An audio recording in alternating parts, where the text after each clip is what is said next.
We remember Maximilien Robespierre as the icy face of the terror, methodical, unbending, the man who fed thousands to the guillotine. But what about his own final hours?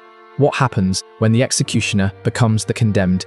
24 hours that spun the French Revolution on its head.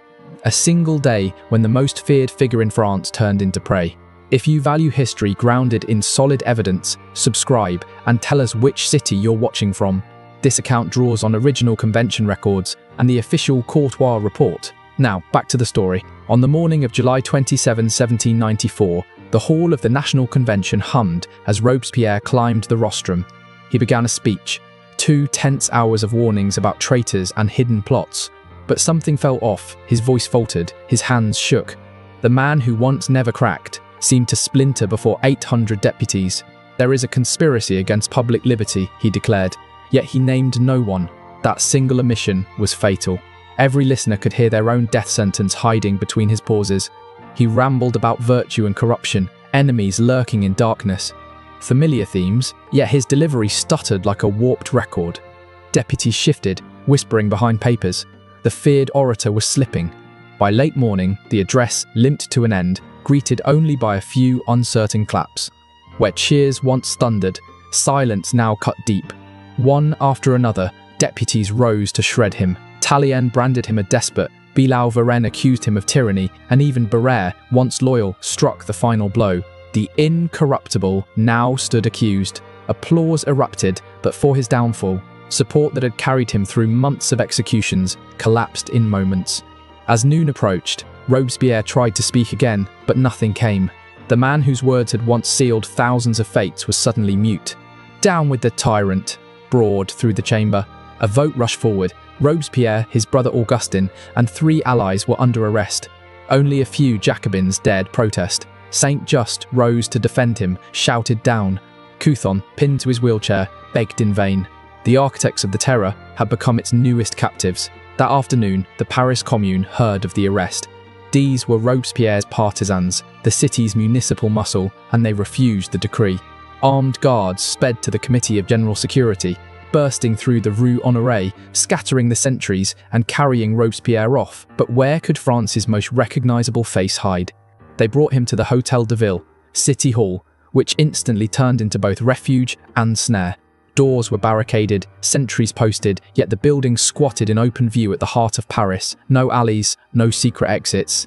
By early evening, he sat in a drab office, ringed by 200 National Guards loyal to the Commune, while outside the convention soldiers massed, thousands of boots, gun carriages rattling on the stones. The former master of France now depended on an improvised garrison. Friends urged him to flee, boats waited on the Seine, horses beyond the gates. He hesitated, frozen. Was it pride, faith in the people, or a grim realization there was nowhere to run? Every town kept a guillotine, every mayor knew his face. Flight would only trade a quick blade for a slow death. As twilight deepened, troops surrounded City Hall. General Barras commanded 6,000 men, cannon already sighted on the doors, but holding back to spare 5 years of revolutionary record stored inside. Then François Henriot arrived, commander of Paris's guard and Robespierre's fiercest ally, the man who had once cleared the convention with artillery. If anyone could save him, it was Henriot, but he reeled in, drunk, ruinously drunk. Seeing their leader sway, soldiers drifted away, some slipped into alleys, others defected outright. Hour by hour, the Commune's strength drained. Night fell, and the convention declared Robespierre an outlaw, an old statute meaning instant death without trial. The law he'd used on others now hovered over him. Town criers shouted the order, handbills plastered walls, and a bounty of 15,000 livres promised his head, dead or alive. Paris became a hunting ground, and Robespierre was the prey. By 10 o'clock, defections gnawed at City Hall. Councillors slipped out side doors, guards deserted, even clerks fled clutching ledgers. Half an hour later, Robespierre scratched out farewell notes, trembling script to his sister Charlotte, small instructions for his dog Brount. Mundane lines from a man staring at execution. He signed each with full name and title, clinging to the illusion of power. Augustin paced like a trapped wolf. Saint-Just sat wordless, Couthon murmured prayers, and Lebas quietly checked his pistol. 5 men, who once held France in their fists, now waited for the knock of death. Soon after midnight, the convention soldiers stormed the Hôtel de Ville. Gunfire split the corridors. Robespierre crouched with 20 loyalists behind makeshift barricades of desks and chairs, useless against musket balls, let alone cannon. Shots echoed through marble halls, boots pounded, screams rose. Attackers pressed from three sides. The Commune's last defenders fired wildly, then scattered. Order shattered, hope bled out. Midnight slid into July 28. In the first hour after midnight, Lebas put a pistol to his head and pulled the trigger. Better to die than be dragged to the scaffold. He slumped across a heap of proclamations and death warrants, blood soaking the very papers that once carried terror across France. The first of Robespierre's circle was gone. Minutes later, the doors burst inward. Soldiers flooded the room. Robespierre sat at a table, head in his hands. Some claimed he tried to end his own life, and the shot went wrong, shredding his jaw. Others swore a musket ball found him first. Most likely, it was a clumsy suicide. Robespierre was never a man for weapons. He lived by words, not steel, and the pistol had kicked wildly, tearing through his lower face instead of his brain. His brother Augustin hurled himself from a window, smashing both legs, but surviving. Couthon, crippled, was tossed down the staircase like a broken doll. Saint Just yielded without a fight. 15 frantic minutes ended the men who had ruled the terror. By 2 in the morning, Robespierre was carried through Paris on a stretcher, blood soaking the rags that bound his jaw. He could barely breathe, the architect of revolution reduced to a gasping ruin. People spilled from their homes, spitting, cursing, hurling stones. Word of his downfall swept the streets faster than fire. The tyrant bled like any other man, and citizens who had hidden in silence now dared to jeer. At 3:30, an army surgeon examined the wound inside the Tuileries. The jaw was smashed in 3 places, teeth gone, tongue almost severed, but his brain untouched. Robespierre would live long enough to face the blade. They rinsed the gash with spirits, stitched the tongue, bound the jaw with torn linen. Crude field medicine for a man who once dined from gilded china. By candlelight, guards watched the surgeon's every move. With dawn came July 28. They placed him on a table inside the Committee of Public Safety, his own office, where he had signed countless death orders. Now he lay there as the condemned. A filthy bandage held his jaw, one eye swollen shut, breath bubbling through blood. The irony was suffocating.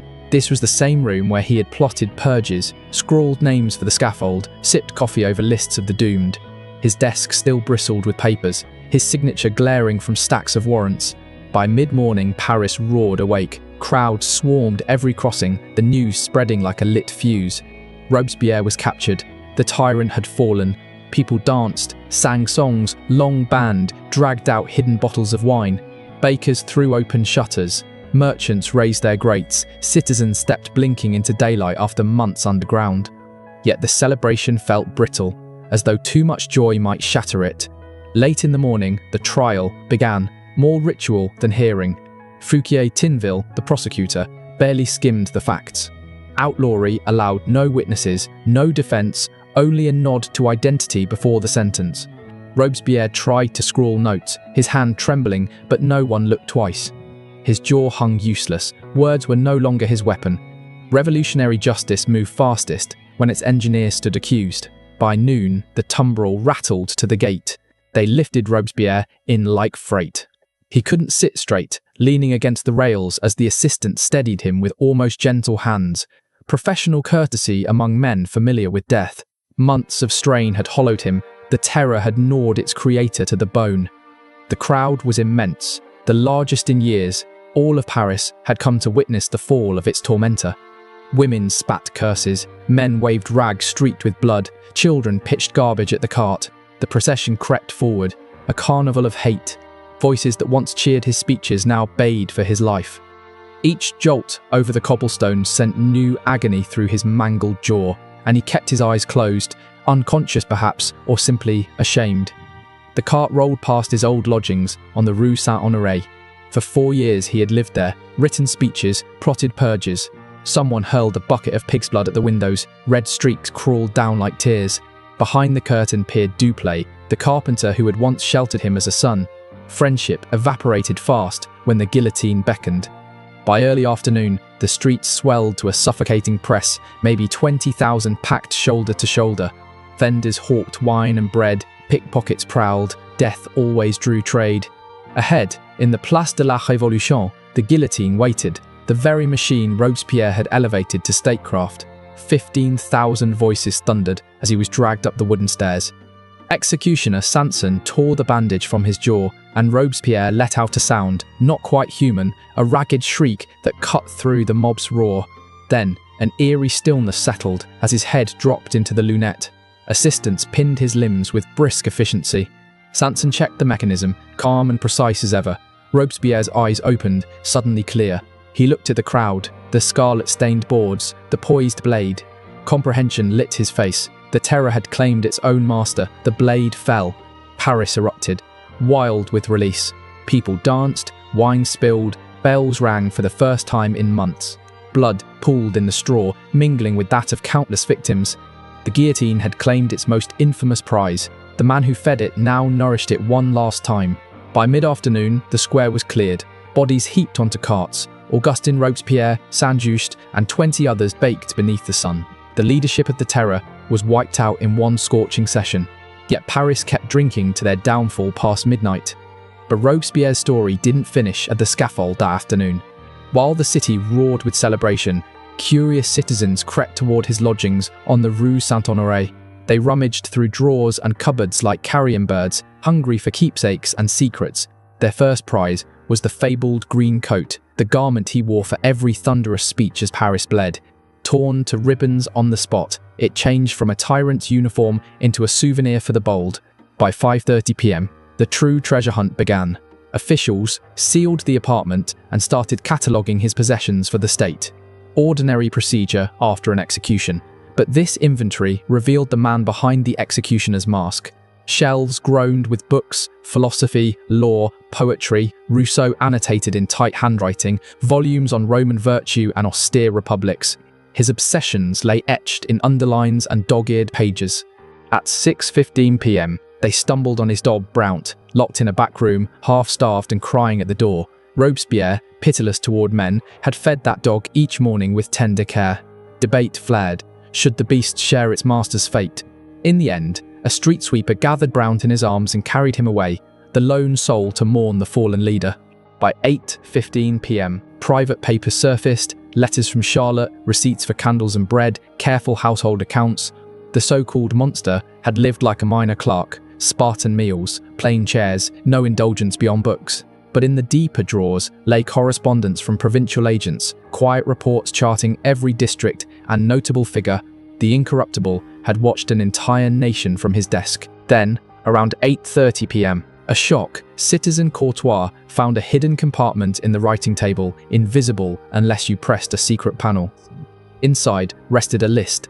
137 names penned in Robespierre's deliberate script, deputies marked for arrest and death on July 30.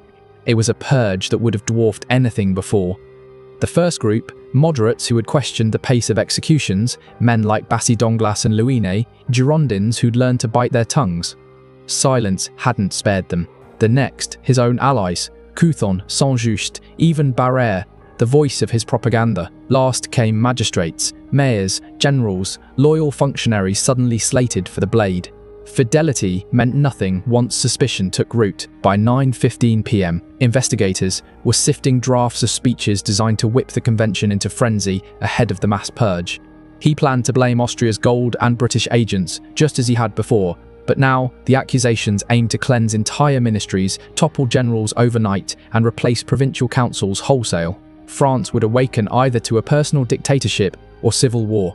At 10 p.m, they opened his journal. 6 months of entries spiraled from certainty into dread, enemies everywhere, assassination lurking behind every knock. Even the high priest of virtue slept in fear, checking locks 3 times before bed. July entries became frantic, accusing half the assembly of treachery. The last line, dated July 26, read, "Tomorrow I will speak the truth that virtue may triumph, or I will perish." Midnight neared. Paris still sang, fountains ran with wine, crowds shouted outlawed songs. The end of the terror felt like a national sigh, but candlelight burned on in the apartment as investigators pieced together a darker future that almost came to pass. What they uncovered showed no accident, no fevered impulse, but a blueprint, careful, methodical, timed destruction, a mechanism poised to strip the Republic bare and rebuild it in one man's image. Had the bullet at City Hall struck his brain instead of his jaw, had the convention stormed in minutes later, France might have woken inside that nightmare. On July 29, the evidence was clear. Robespierre hadn't drifted into random killings, he had engineered a systematic decapitation of France's leadership. Military orders lay signed and ready, arrest warrants for victorious generals awaiting dispatch. If enacted, the army would have been headless, foreign troops on the borders free to march through chaos. At 2:30 a.m, letters from provincial emissaries deepened the scheme, coded instructions urging lists of suspects, guillotines readied in every square. The terror was meant to swell far beyond Paris.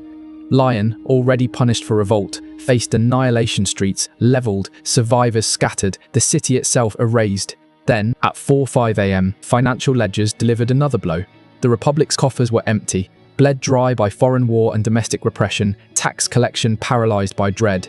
The paper trail painted a single conclusion. Had Robespierre survived, France would have stepped not into peace, but into an abyss without bottom. The Republic bled money faster than it could print assignats. Robespierre's answer was chilling: seize more estates from the condemned, bankroll the state through legalised plunder. Each sentence of death meant another deposit in the treasury. Execution turned into fiscal policy. By 4:15 a.m, private letters sliced through the paper mountain. Charlotte begged her brother to stop the slaughter. Augustin confessed his doubts. Even inside the citadel of the terror, voices whispered against the tide of blood. Robespierre, increasingly alone, only stiffened. Later drafts show a man convinced that if others faltered, he would stand firm. Virtue demanded sacrifice. France had to be scoured clean. The incorruptible hardened into granite. Dawn, July 29, 24 hours since his arrest. Paris counted its dead and searched for meaning. 17,000 lives had already fallen in just 14 months, yet the papers hinted at horrors still waiting in the wings. Around 5:30 a.m, investigators completed their final inventory. Robespierre's personal fortune amounted to 873 livres, less than a good craftsman earned yearly. The man who ruled the treasury lived poorer than many he condemned. Power without riches, devastation without gain. His treasures were modest. A handful of law books inherited from his father, medals from revolutionary committees, a silver watch presented by citizens after his first speeches. A life chained to austere ideals left only tokens behind. By 7:15 a.m, hundreds of documents sealed, catalogued, and spirited away to state archives, where they would lie unseen for decades. But rumours leaked among deputies who had survived by a matter of hours, and generals spared by a twist of timing. France, they realised, had been pulled back from an abyss by pure accident, a bullet that shattered a jaw instead of a brain, and 20 frantic minutes at City Hall. At 7:30 a.m, the larger truth settled like a weight. Robespierre's fall hadn't ended the terror through rebellion or coup. It ended because fortune intervened. One botched suicide, a short delay, and history veered off course. Without that chance, France would have plunged into slaughter, collapse, and invasion. The revolution might have devoured itself whole. 3 days later, archivists unlocked one last horror: plans hidden in his desk for expanding the machinery of death. Multiple execution grounds across Paris, steam-driven blades engineered for relentless speed, industrialized killing on a scale the world had never imagined. The man who once preached civic virtue had prepared to mechanize terror itself. If stories like these grip you, subscribe and let us know the city you're watching from. This account draws on Courtois's official report and the French National Archives, reviving the final hours of Robespierre in all their dreadful clarity.